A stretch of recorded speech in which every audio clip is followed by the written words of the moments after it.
Hey up everyone, thank you for joining me for episode 23. It's hot. I've just set the kit up. I've gone back in beaches. We're going to have one final night in beaches. We've won one, we've lost one. Tonight's going to be the decider. But I've set everything up. I thought, you know what, just get here set up. It is absolutely roasting. It's only forecast like 22, 23. It's way above that. I'll spin you around, show you the setup, and then we'll basically get fishing because it's a quick overnight and it's already getting late. So the wind hasn't eased off, so apologies if there is any. I'm going to show you the setup tonight. 2 rods. I'm going to come back in the bivvy because that's all set up, so I may as well use it. 2 rods. Tonight I'm putting 2 rods on that spot I had a bite off. I'm going to fish them about 3 foot apart, and I've already chucked in about 20 of those OMC ice cream boilies I bought. I've done a review on the bag of their ice cream and a paella one, I think. So I'm using the ice cream ones up. I've put about 20 baits in, maybe 25, just dotted around that bit of the tree, and both rods are going to go on it. I will just get the camera stand set up, spin you round, show you the setup, hook baits, etc., and then we'll get on and get some rods in. So we're going to start with a rod setup. I reckon a few of you could just finish this clip for me and tell me what it is, because if you've been watching you'll already know.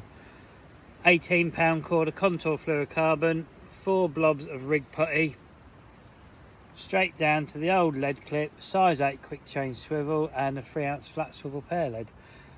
I don't know how many times I've said that now, but both rods are going to be fished that way. Hook bait wise, we're going in with the banker rig.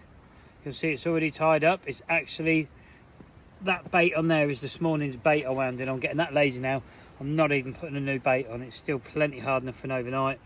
You'll see the double corn, the length of the hair, you can see there's a good separation, and a nice bag. That's also the OMC ice cream boilie things just crumbed up in the bag. So that's going to go on the right hand rod, which is going to be fished more into the marginal bit. And then the left one, same setup again, and that is the exact same dumbbell I wound in off the plateau on the middle rod this morning. Same pink corn, same dumbbell, again same little bag of crumbed up boilies, or just broken up boilies with my fingers, PVA taped, and that's it. Very, very simple tonight. So let's spin you around, let's get 2 rods in and let's get on with it. Well, just before we do cast in, I've just realised I've left something in the van, so I've got to nip back to the van. But before I do that, I'm just going to spin you around and show you a little tip or some friendly advice regarding the wildlife. I'm at the stage now where I've got that far. Both rigs are set up on the rods, ready to go in. I was literally going to cast in, but now I've got to nip back to the van because I've realised I've left my power pack in there. So instead of just leaving them hanging on the rod rings on the buzzer for the geese to get caught on a nick or whatever, I'll chuck them on my shelter, and so no birds can fly down and get it. Just chuck a jumper over it. It's fairly simple, standard stuff, but some people are new, so yeah, that's just a bit of advice.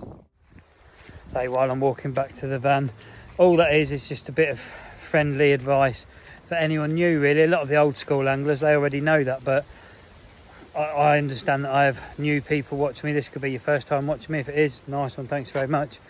So yeah, it's just little tips along the way we all pick up over the years, and you can kind of pass it on to everyone else, don't you? So right, I'm going to go get my power pack, then we'll get some rods in. Right, now we're back, let's get them out.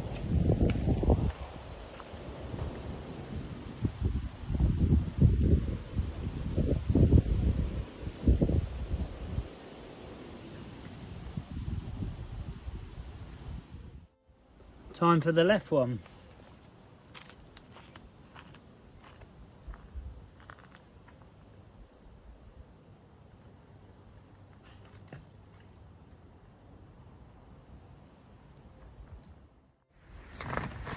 That's 2 rods out for the night. I'm going to get the kettle on in a minute. Firstly, I'm going to say, as I always do, a massive thank you to you lot for supporting the channel whatever way that you do. Again, since this, or before this video has come out, my numbers have gone up, so massive thank you to all you newbies that are coming along and actually are subscribing. If you are new and watching, it is free, it doesn't cost you nothing, you don't sign a contract, it just helps promote my channel wider on YouTube so more people discover it. So thanks very much if you do. And for you lot that already have and been long-term subscribers, thank you very, very much. It is much appreciated, as I always say.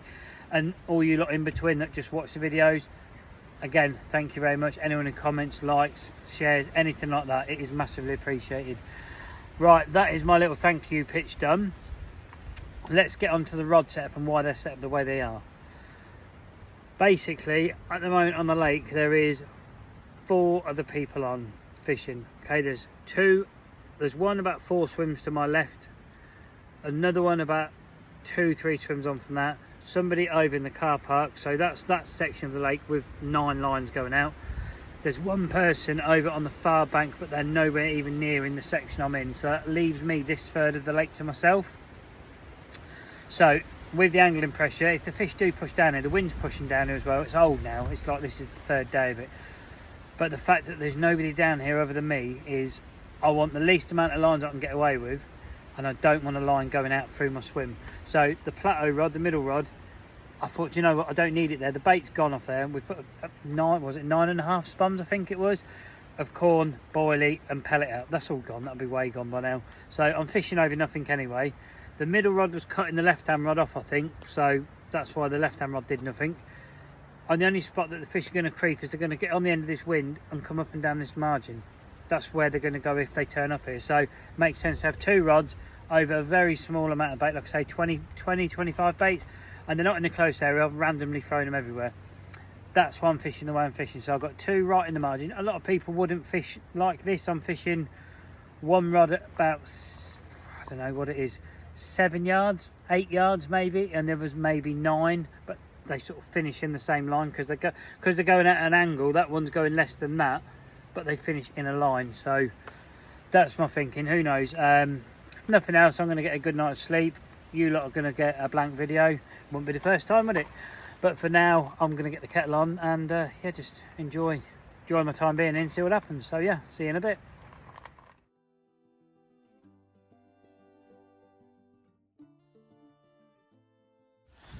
Going to try show you the lines.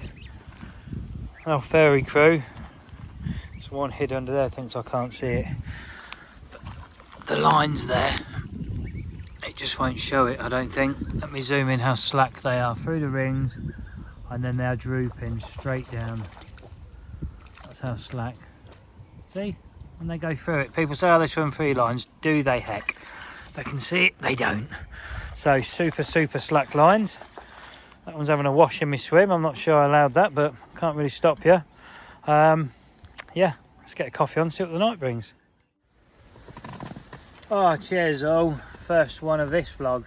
The wind has increased. I don't know how good the quality of that line little clip I've just done is, whether there's wind distortion. Apologies if there was. The wind has picked up a lot, which is good. I'm happy with that. Haven't seen any signs of activity. It's about 9 o'clock now, I think. Food wise, again, Wayne's going to be sieving. I'm not burning nothing because I just fancied a bit of cheese, a chunk of cheese, that was it. And I wasn't going to film eating a piece of cheese because I don't want to be known as the old East Coast nibbler or the East Coast mouser or whatever some clever dick would come out with. So yeah, I had a piece of cheese and I'm now having a coffee. If anyone's on this carnivore diet and they've got any suggestions, because to be honest, I'm getting bored of steak and eggs now. Bacon isn't great for me either, especially when you eat a whole packet in one go. Chicken's difficult to keep on the bank, and so is lamb and pork. So I'm limited. So if anyone is on it and they're like, oh no, this is a really good one for on the bank and easy, let me know in the comments, because like I say, I'm getting bored of eating steak and eggs, and you lot must be bored of watching me have steak and eggs. So I need something different. But right now I need this. So cheers all, and if you do comment with a suggestion, thanks very much. Well, that's it for the night now. I've done my coffee, I've washed up. I'm just going to lay on my bed and just enjoy watching it go dark and hoping that a rod goes off tonight. I'm not sure how many people would fish 2 rods where I am in this swim. I was just going to fish 1, and I thought I can squeeze 2 in there. It's not going to hurt because the line lays perfect. It's coming from the bank going out to the rig. So the fish is not going to come in contact with anything other than the hook bait first if they sort of come along that. And then I don't think they'll come in from this side and that way round, because I've never seen them on this left side bank. It's always been like along that bank. That's the last time I put my finger in this clip as well, because I'm sure it pisses people off. But yeah, that's the way they're going to come from. So line lays good. presentation's good, rigs are good, bait's good, everything's good. If they turn up, we're going to get one. If they don't, we won't. It's as simple as that. So I'll either see you in the night with a fish, or I'll see you in the morning with an update.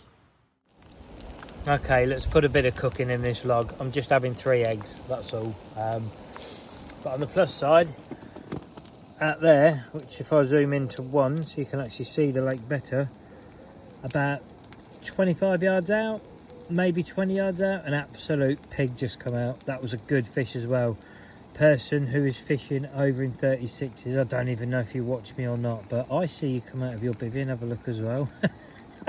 So yeah, it got spotted by not only me, so that's a good sign for tonight. Anyway, those eggs are done now, so yeah, let's get them down. Here's something a bit different. I'm just about to do me washing up. Got my sponge out and I was like, what's up my sponge? Okay, so I peeled that back. Look in there. Oh, the bloody caterpillar's eating its way into my sponge. Look, it's at a hole and it's nested itself in there, so we won't be using that, but that's crazy. I've never seen that. So I've just removed the caterpillar. I'm not going to use the sponge obviously, but look at the hole it's created, how it's actually eaten into a sponge. And yeah, wow, that's really, really random. Good morning. What can I say? Absolutely nothing to report whatsoever. Not even a liner from a bat. Very, very quiet night for me in this corner last night. I've got 2.5 hours of the session left. It's just gone 20 past 4. I need to be out the gate by 7, so 2.5 hours left to winkle one out. So let's hope in that time something does happen. I'm going to get the kettle on, sit, have a look. I'm going to stand out and watch up the lake towards Super Mario Swim, see if I see anything there. If I do, we'll be moving to there tonight after work. And if I don't, yeah, I'm not really sure what to do, because I'm not sure coming back in here is a good move. Best move I can do right now though is get the kettle on, so let's do that. So we're at this situation now. Everything's packed away all bar the rods.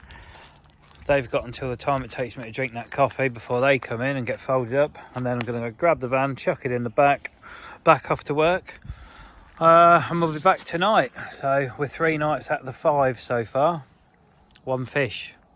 Could be the only fish this week, who knows. But if anything happens, you'll know about it obviously, but if it doesn't, you'll probably see me for an outro. So it looks like 2-1 to the carp so far this week. I have got 2 more nights. I am doing 5 nights this week. So when I come back after work today, we'll have a good wander round. Who knows where I'm going to be in the next vlog. Might not even be on this lake, but I hope you got something from this or enjoyed it. If you did, massive thanks if you can give it a thumbs up. And if you're out and about, be lucky yourself. And I'll see you on the next vlog. Take it easy, everyone.